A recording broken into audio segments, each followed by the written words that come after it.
অসাধারণ দুটি নতুন দুঃখের ভালোবাসার গল্প আজ নিয়ে আসা হয়েছে। এই দুঃখের ছোট গল্প দুটিতে লেখকের লিখন কৌশল সুচারুভাবে ফুটে উঠেছে। দুঃখের ভালোবাসার গল্প। এক প্রেমের মৃত্যু।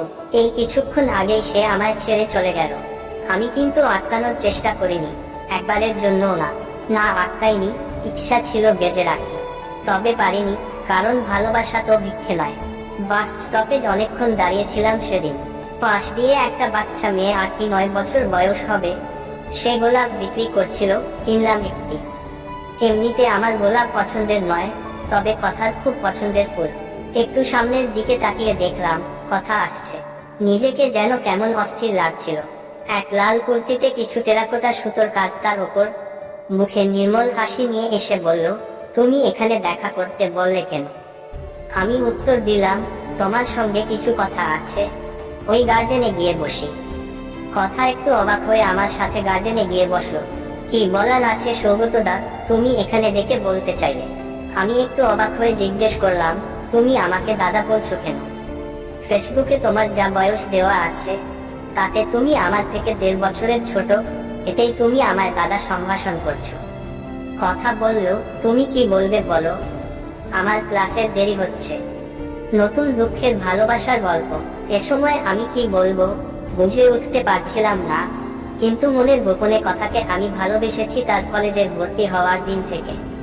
ভাবলাম যাই হোক বলে ফেলি, না হলে পরে আর সে সুযোগ হয়তো পাবো না। আমি বললাম, কথা আমি তোমাকে ভালোবাসি, তুমি হলে আমার জীবনের প্রথম প্রেম। কথাটা শেষ হতে না হতে আমাকে সে থামিয়ে দিয়ে বলল, তোমাকে আমি দাদার মতো দেখি, আর দাদা হয়েই থাকবে। আর দাদার প্রতি আমি সেই সম্মানও তোমাকে দিতে চেয়েছিলাম, কিন্তু এসব কি? আমি যেটা ভাবছিলাম সেটাই হলো। আমি ভাবলাম ওর নিশ্চয় কোনো মনের মানুষ আছে, তাই ওটা জিজ্ঞেস করতেই ও উত্তর দিল, আমি প্রথমে কাউকে প্রেমিক ভেবে নিই না। আমি এমন অবস্থাতেও ওর প্রিয় গোলাপ ফুলটা ওর হাতে দিয়ে বললাম, তুমি একটু ভেবে দেখো, আমি অপেক্ষায় থাকবো। কথা গোলাপটা নিয়ে নির্দ্বিধায় সবকটা পাপড়ি মুঠো করে ছিঁড়ে ফেলল।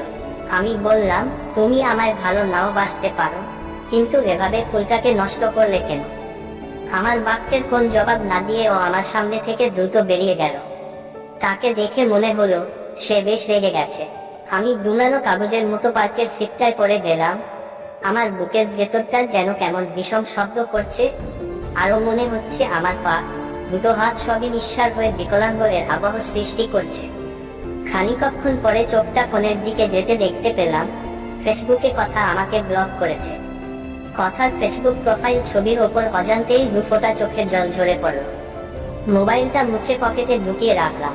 কিছু দূরে ভেজা চোখটা দেখলো ছেঁড়া কিছু পাপড়ি বাতাসে আর মাটির সঙ্গে একটু একটু করে মিলিয়ে। দুঃখের ছোট গল্প, ভালোবাসা অমর। মৌমিতা এক ঝটকায় হাতের সব বালা গহনা খুলে ফেলল। এই ফুলসজ্জার খাট তার কাছে কাটা শয়নকক্ষ ছাড়া কিছু নয়। মৌমিতা নিলয়কে বলল, আমার বাবা আপনাকে পছন্দ করে, তার মানে এই নয় আমি আপনাকে স্বামী হিসেবে মেনে নেব। বাবা জোর করে আমার ভালোবাসাকে খুন করেছে। উদ্ধৃতি চিহ্ন। দুঃখের ছোট গল্প। নিলয় বলল, কিন্তু তুমি আমায় বলতে পারতে আগে, তাহলে কখনো তোমায় আমি বিয়ে করতাম না। কিছুক্ষণ দুজনের মধ্যে বাদানুবাদ চলতে লাগলো। একটা সময়ের পর দুজনেই থেমে যায়। মৌমিতা খুব কাঁদতে থাকে আর বলে, আমি কখনোই আপনার স্ত্রী হতে পারি না, আমি অন্য কারোর বাগদত্তা। নিলয় কথাটি শুনে চমকে ওঠে, ভাবে এটা কি হলো আমার সাথে। মৌমিতা ভেজা ভেজা চোখে নিলয়ের দিকে তাকিয়ে বলে, আমি ভালোবাসতাম শৈবালকে। Second year civil engineering. বেশি দিন নয়, তখন সবেমাত্র আমি কলেজ জয়েন করেছি। দিনটা ছিল কলেজের নবীন বরণ। আমার বান্ধবী কথা আর শৈবাল ছিল আমার সাথে।